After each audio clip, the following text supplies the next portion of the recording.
We all know that cybercrime, the major problem of cybercrime is that it can hamper completely not only one company, but one city, one region, one country. They can put down infrastructures of one single country in a way to destroy their capacities. We all know cases worldwide, what happened, for example, in one nuclear power in Iran, or what happened in Estonia several years ago with a major cyber attack in all their institutions, which triggered the world to wake up and say, hey, we have to do something about this.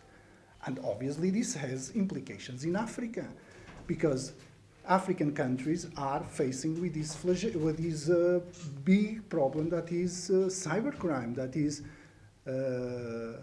having a group of people devoted to do harm not only to people, but to countries also.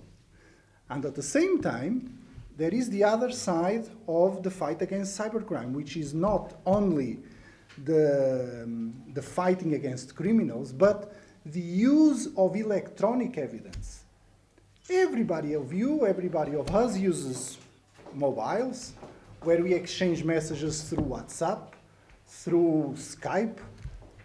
All these pieces of information can be used as evidence in courts. Do the courts, do the law enforcement authorities in all the countries know how to use electronic evidence? How to make use of electronic evidence in order to convict a criminal? This is one of the biggest challenges that we have, obviously.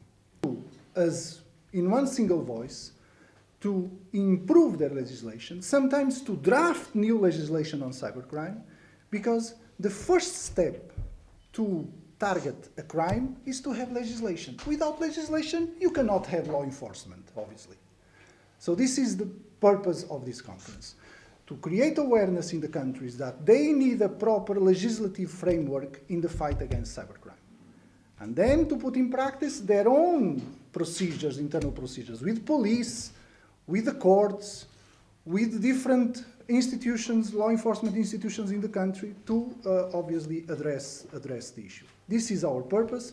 This is why the Council of Europe, through the project called GLACY+, which means Global Action on Cybercrime Extended, is doing together with our partners in the fight against cybercrime in this particular region, which we all know is very much targeted by the criminals, by the cyber criminals, where they install their servers, where do they have their activities that have implications not only in Africa, but worldwide. We work at two different levels. First, we work to promote the creation of a more secure cyber environment within the sub-region. And secondly, we work hard to fight cybercrime. So we promote cybersecurity on one hand, and we fight cybercrime on the other. We promote cybersecurity through capacity building of judges, prosecutors, law enforcement agents, etc., to the establishment of computer emergency response teams in all ECOWAS member states, assisting member states in putting in place their national strategies to fight cybercrime and to promote cybersecurity, etc. We have what we call ECOWAS cybersecurity agenda exactly to assist our member states in creating a more safe cyber environment within the sub-region. But we also work to fight cybercrime. And this workshop, this conference that we're organizing in partnership with the Council of Europe, aims exactly at assisting our member states in putting together the right legislation in order for us to work together and move ahead with this, in this fight against cybercrime.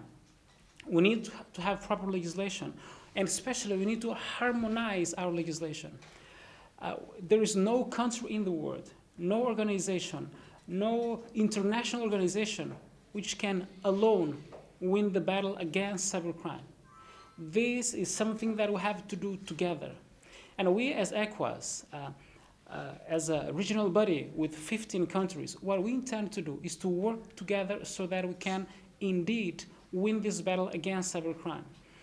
Now, our objective is to establish a single market within the sub-region. And we believe that we cannot establish a single market with these kind of problems. We lose every year a lot of money. As you know, Nigeria only loses over $500 million a year due to cybercrimes or cybersecurity incidents. Over 13 million Nigerians have been victims of cybercrimes.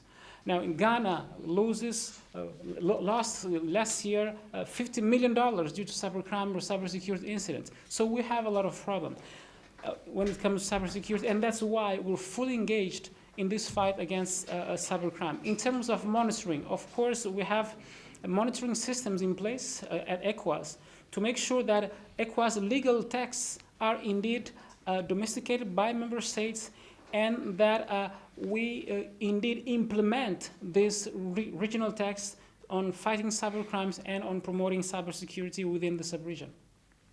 Recognize that digitalisation, or the information technology, or the internet, is a universal tool. It's a universal technology. It's a bit like electricity. It seeps into every single sector of the economy. And because of that, it's enormously powerful, I think, in promoting inclusion, efficiency, innovation.